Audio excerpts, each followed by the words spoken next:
Buenos días, nuestro grupo se conforma por Camila Cortés, Cristian Angarita, Xiomara Sierra, Juan Esteban Hernández y Paula Camilo.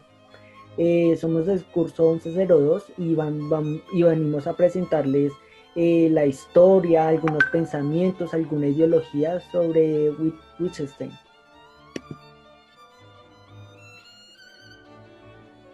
Vamos a presentarles sobre la filosofía del lenguaje, sobre sus pensamientos, sobre cómo él es la manera de comportarse de acuerdo a todos esos pensamientos del lenguaje. Y como índice les vamos a presentar su filosofía. La segunda es la aventura del pensamiento, la tercera es el pensamiento filosófico, la cuarta son grandes filósofos, la quinta es la lectura. En las diapositivas presentamos algo sobre la lectura, sobre su pensamiento. Y la sexta es un proceso en el cual ahí incluimos una frase sobre el pensamiento lingüístico, sobre lo que él habla, sobre lo que él se enfoca y sobre los símbolos y el lenguaje.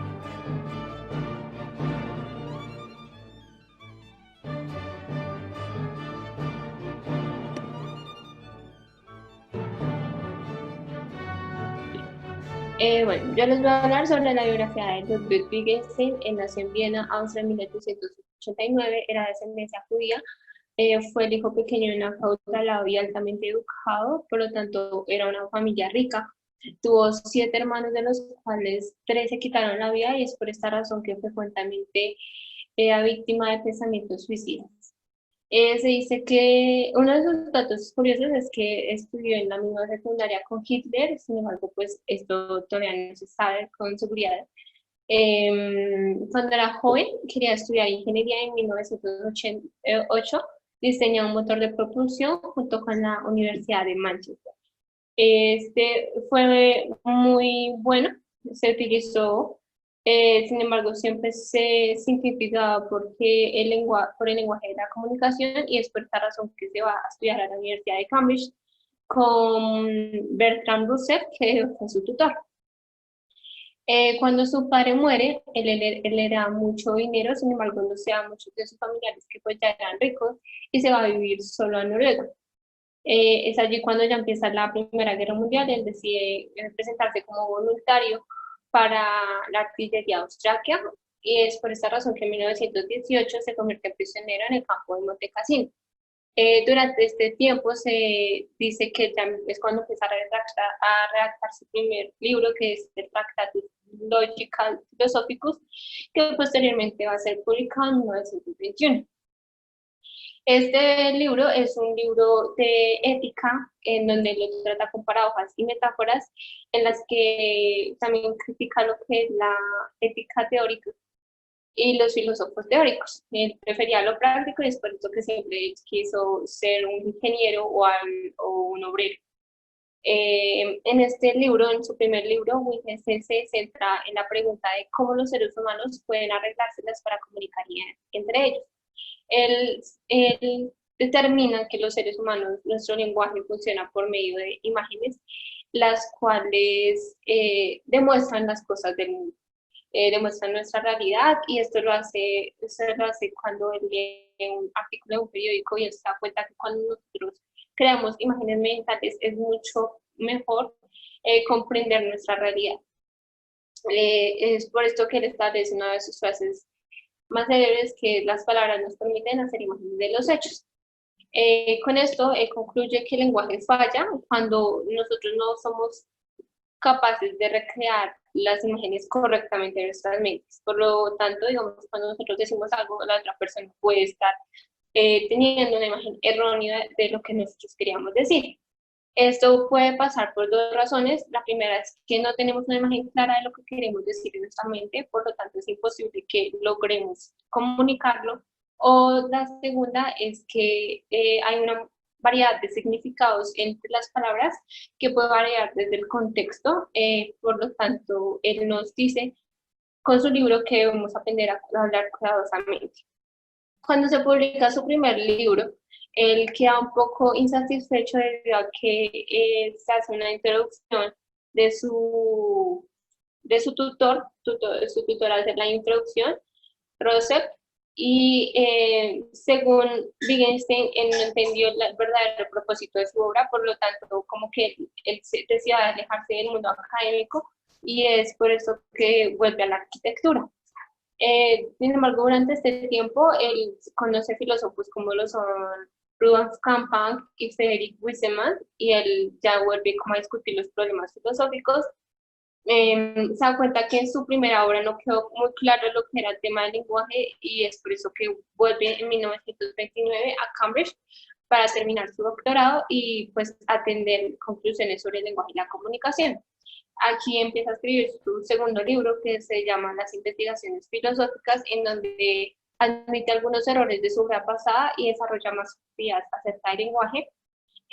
Una de estas es que ya no era una cuestión solamente de imágenes, sino que el lenguaje era una herramienta que nos permite entender los juegos del lenguaje. Y en esto habla de la filosofía como aquella que nos ayuda a darle sentido a dichos juegos, a lo que son los usos y las reglas, aunque él no lo ve de una forma gramatical, sino el sentido de las palabras. También habla de la filosofía, como los problemas filosóficos, él siempre tuvo una relación complicada con lo que era la filosofía, sin embargo se considera un filósofo, eh, pero, pero él dice que los problemas filosóficos en realidad son problemas de lenguaje y que estos se solucionan cuando se tiene buen empleo del mismo. Algunos de estos ejemplos es, digamos, cuando una de las parejas dice, tú nunca me ayudas. Lo que él quiere dar a entender es, quiero que te preocupes más. Sin embargo, no lo dice de una forma literal, pero en esto consiste estos juegos de lenguaje, donde los dos hablan en un mismo contexto y se entienden. Este último libro también trata sobre cómo nuestro propio entendimiento depende de los otros, por lo tanto, él concluye que el lenguaje es una herramienta pública, a comparación de su primer libro, donde decía que era una herramienta privada. Se da cuenta que estaba erróneo, ya que si fuera un lenguaje privado, no sería lenguaje simplemente porque tú no estás comunicando nada. Después de esto, él colabora como enfermero en Londres durante la Segunda Guerra Mundial y finalmente en 1951 muere por causa del cáncer. Wittgenstein, mientras estaba en un tribunal en París, se preguntó cómo los seres humanos pueden arreglárselas para comunicar las ideas entre ellos. Y llegamos a la conclusión en que las palabras nos permiten hacer imágenes de los hechos. ¿Qué quiere decirnos con esto? Cuando una persona indica algo o transmitimos una situación a nuestra mente, y esto es lo que nos permite entender y de esta manera así responder. Nosotros inconscientemente intercambiamos imágenes cuando estamos conversando con otra persona. Por esto, cuando tenemos problemas de comunicación, es porque tenemos una imagen errónea, tenemos una imagen diferente o simplemente no tiene una imagen tan clara como la tenemos nosotros. Por esto se dice que de lo que no se puede hablar hay que callar.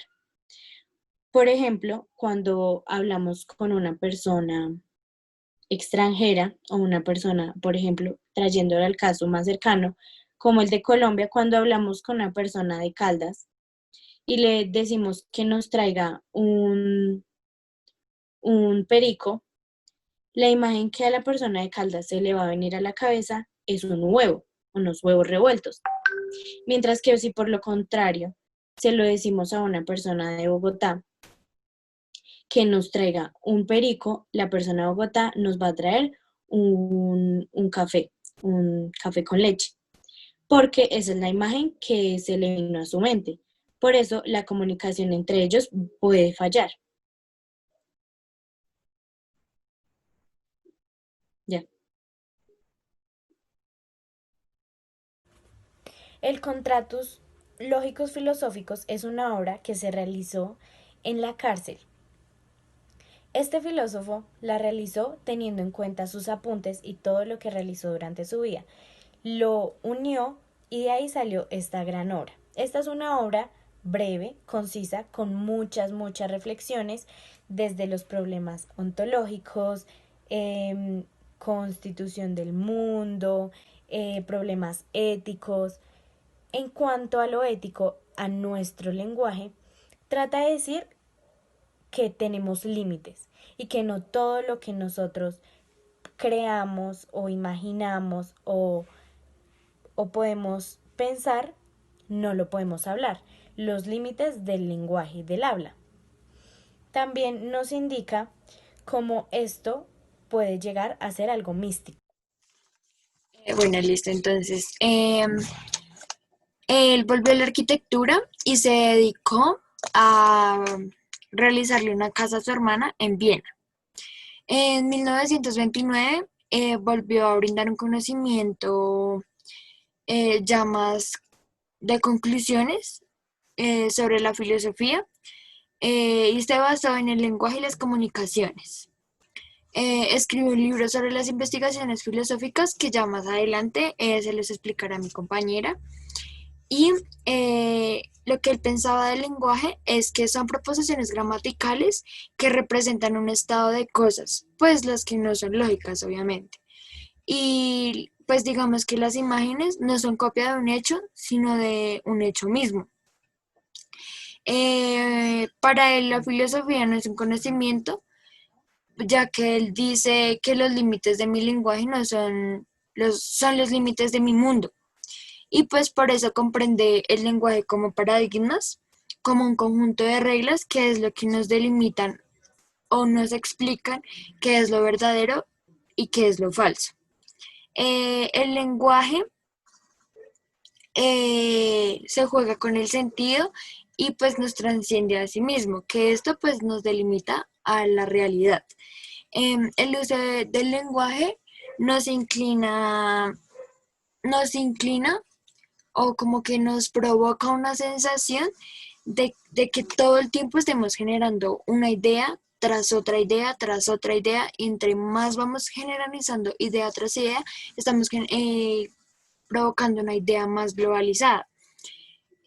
Si yo digo que, digamos que este esfero me sirve para escribir, pero ya me voy más a fondo, puedo decir de su material, de su calidad, de su precio y así sucesivamente. Entonces ya en el precio puedo decir que al momento de vendérmelo, al momento de comprarlo, o sea, ya idea tras idea estoy generando una idea más globalizada y más a fondo. La función del lenguaje debe ser representada pues más en camino hacia la realidad, pero esto nos padece una impotencia, ya que nunca vamos a poder expresar lo que de verdad queremos decir, porque es una cosa lo que yo intento comunicarle a las demás personas, a lo que yo verdaderamente estoy pensando, que son cosas que a veces no podemos como decir o hacer entender a las otras personas mediante nuestro propio conocimiento. Es una cosa como lo que yo trato de decirte, más como tú la entiendas. Si el lenguaje no se habla de la realidad, sino que habla de sí mismo, pues, o sea, si tú no sabes cómo expresarte, es mejor que no digas nada, es mejor quedarte callado y pues no hablar de las cosas. El lenguaje está constituido por una estructura que esta se llama, o sea, se le da por nombre como juegos del lenguaje. Esto nos ayuda a darle sentido a las palabras y el significado de las proporciones, pues esto es equivalente a su uso. Y pues debido a esto, los juegos del lenguaje son una colectividad que quiere decir lo que podemos expresar y lo que todos, o sea, lo que queremos expresar y lo que todos ya sabemos qué significa. Por ejemplo, decimos un tema, no sé, el amor. Para mí el amor puede ser darlo todo por una persona o brindarle confianza. Bueno, para ti amor puede ser otra cosa, para ti amor puede ser tener una pareja, puede ser otros tipos de cosas. Y digamos que ya todos nos generalizamos como que en el tema más central, ¿sí? Pero no todos lo comprendemos de la misma manera. Es igual el dolor, tú puedes sentir que al partirte este dedo vas a sentir dolor, pero yo lo siento como que sí, como que le duele, pero como que no lo estoy sintiendo. Entonces, él también decía que, digamos, las imágenes pueden brindarte a ti una diferentes conocimientos, digamos, como la imagen que estamos viendo, yo la puedo interpretar de una manera y tú la puedes interpretar de otra. Entonces, pues como lo decía al principio, las imágenes son como, o sea, algunas son muy lógicas, pero pues otras delimitan como nuestro conocimiento y no podemos expresar lo que de verdad queremos decir al momento de pensarlo.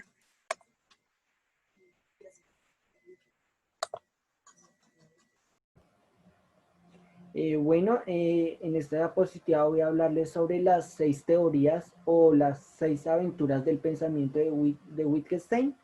La primera es: el mundo es todo lo que sucede.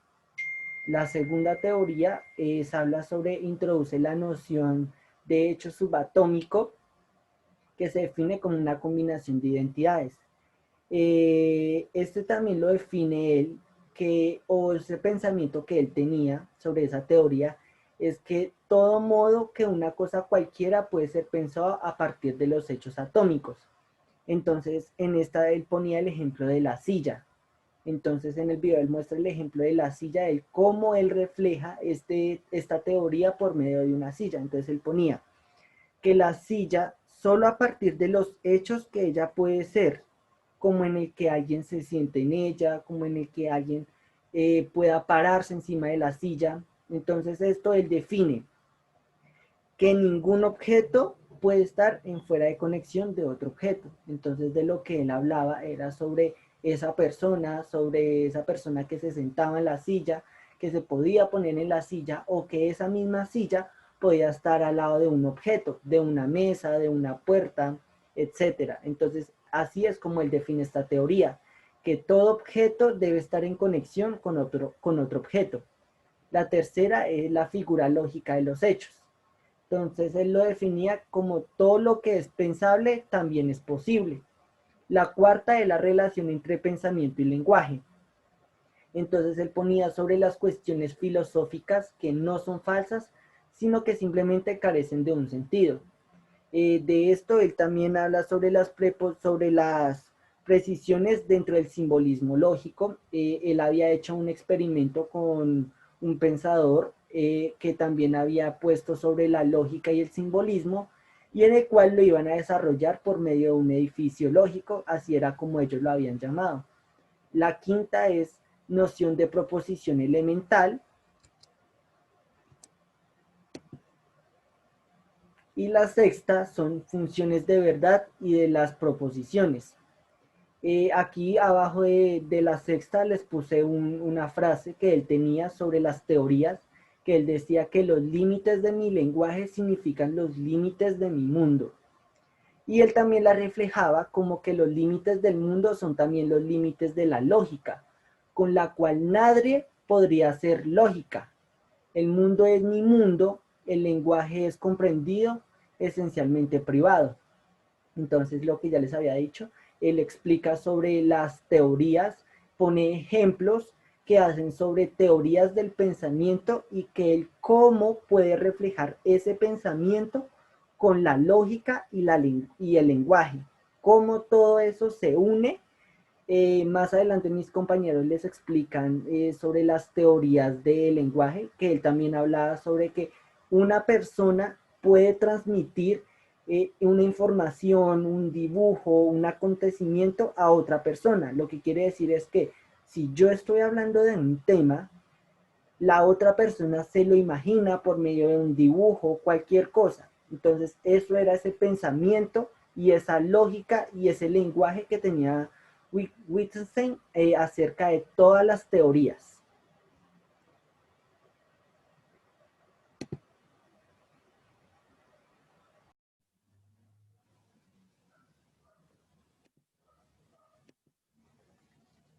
Voy a explicarles una frase o voy a decirles una frase que tenía él. Era una frase muy reconocida sobre el lenguaje que decía: nuestras palabras solo expresan hechos del mismo modo que una taza de té solo podrá contener el volumen de agua propio de una taza de té por más que se vierta un libro en ella.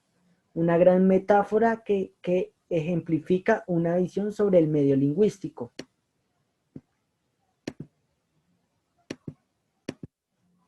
Y aquí hay otra característica sobre él que tiene sobre su pensamiento, que dice, crea que el hombre era libre de lo que pensara y pudiera tener una solución a sus problemas. Entonces ahí es donde ya venimos a hablar todo lo que trata el lenguaje, eh, los pensamientos y como ya les había explicado, mis compañeros también ya habían explicado en temas anteriores, sobre que las personas, todo lo que habla una persona hacia otra persona, la otra persona lo puede imaginar. Era una de las teorías que tenía él. Entonces él la podía hablar, la podía interpretar de una manera diferente a como la persona la hablaba. Como ya sabemos, la persona lo puede interpretar por medio de una imagen, por medio de una acción-reacción, de lo que le había acontecido a esa persona o lo que le estaba contando.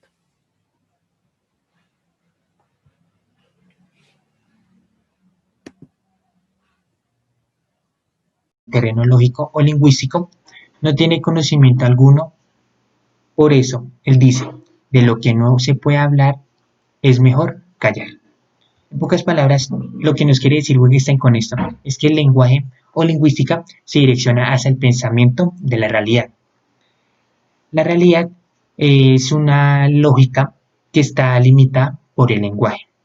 El lenguaje es un juego de piezas o de palabras que en términos o ámbitos filosóficos se llaman términos lógicos, el cual busca representar la realidad en la que vivimos.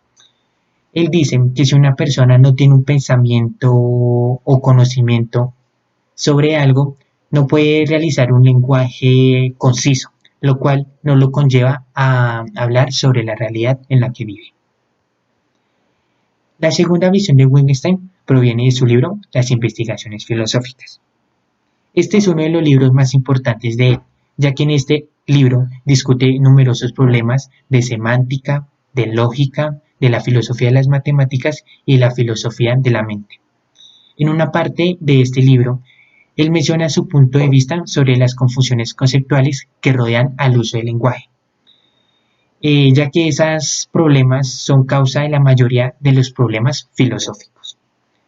Este libro es reconocido este libro es principalmente reconocido y más leído y más discutido durante el siglo XX.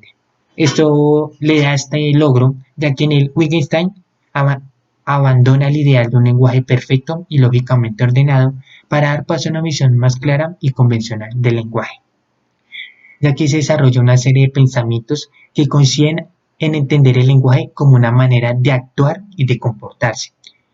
El lenguaje es visto como un juego o diversidad de juegos que reflejan la especial relación de los humanos entre sí con el mundo. También él nos trata de mostrar los errores epistemológicos que cometemos diariamente al usar el lenguaje. No necesariamente el significado de una expresión es el informar o de describir. En definitiva, este pensamiento sobre el lenguaje supuso un giro fundamental en la epistemología contemporánea. Y gracias a todo esto, Wittgenstein aportó con su obra un nuevo método de comprensión sobre el hecho